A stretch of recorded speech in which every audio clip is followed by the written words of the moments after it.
just a little bit more about the facilities there.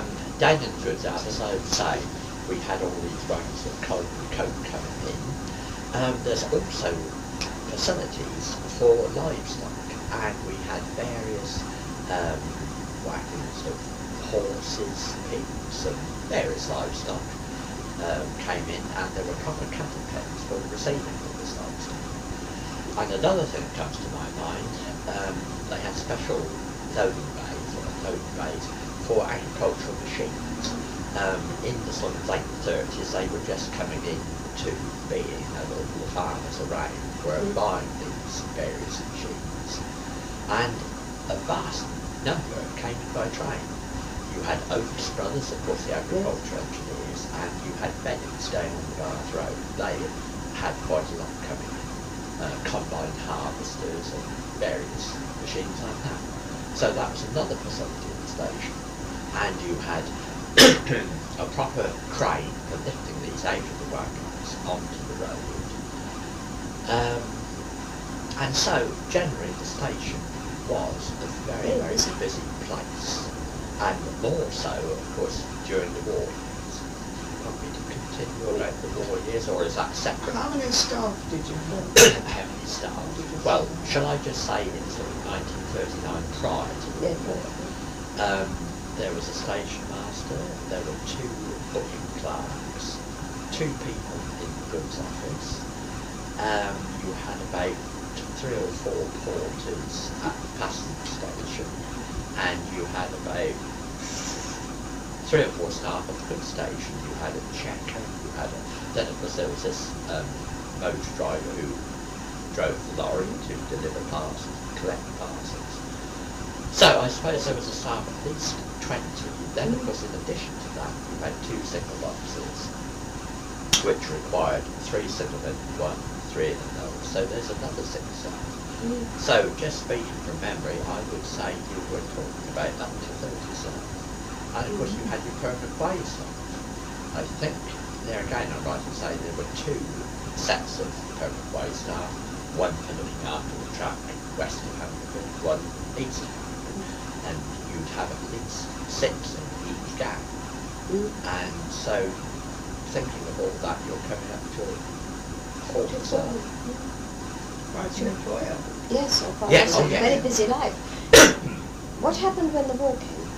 What happened when the war came?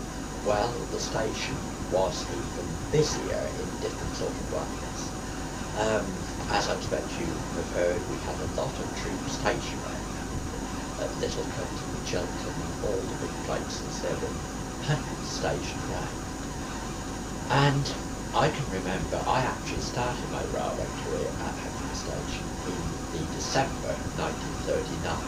So I was right in the throes of it all as a junior clerk. And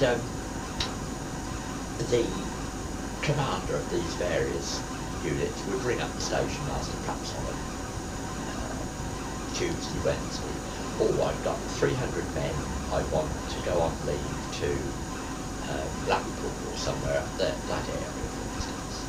And so the station master had to ring up and get a necessary train with a locomotive and perhaps 8 or 9 coaches, the guards, the staff of this train, and organise it for going, say, Friday night and coming back on Monday. Then where I came in the picture, he would say, right, I've got 200 men, I want you to make out tickets for 200 men. And it wasn't a question of the present days where you just pressed a button and tickets flew out. It was a question of literally writing these paper tickets out. And I can clearly remember doing this little job on the outward part of the ticket. You would write the date, 1st of December 1939, from Hungerford, I think possibly was printed, but to Blackpool via London, and you had your initial at the bottom, I think, or perhaps you wrote your name out in full, and then you do it in reverse on the return half of the ticket from Blackpool to Hungerford via London, or 1 passenger, I think was in there, and you had to make those very beautiful, incidentally, and you had to write those out, say, for 200 tickets. And during the war years, basically I worked it was nearly turned from 7 in the morning till 4 in the afternoon, I think it was. The late turn was sort of 4 till 11 o'clock at night. But I can remember on several occasions, like when the job came up like that, from working from 7 in the morning, coming home to lunch, 12 o'clock perhaps an hour, taking some tea back with me, and working right through to the what the unions would say about that nowadays, I can't quite imagine. But that's the type of thing that happened during the war. And then after the war? Then after the war, in 45, I was actually moved to Thatcham, but I still had a close contact with the station. The station was still quite busy and used. We're sort of getting up to the 1950s when the traffic gradually started going by road. People had more cars and there was more road transport. Then, of course, as I say, coming up to 1960, the goods traffic was centralised. That was the biggest thing. So instead of having all these country stations, it was all centralised on Newbury first of all, then eventually Reading. And that was how the goods side of it gradually closed up, but the passenger side was still going. Then the passenger traffic was falling rather, and they decided they couldn't keep all the staff in the building running, so they put in what they called a bus stop scheme. So the trains would stop, but the fares were issued on the trains, and that was it. It was about 63, 64 when the buildings were demolished, regretfully. And the only part that is still at the station, which has been there for 50, 60 years, in fact more than that, is the bridge.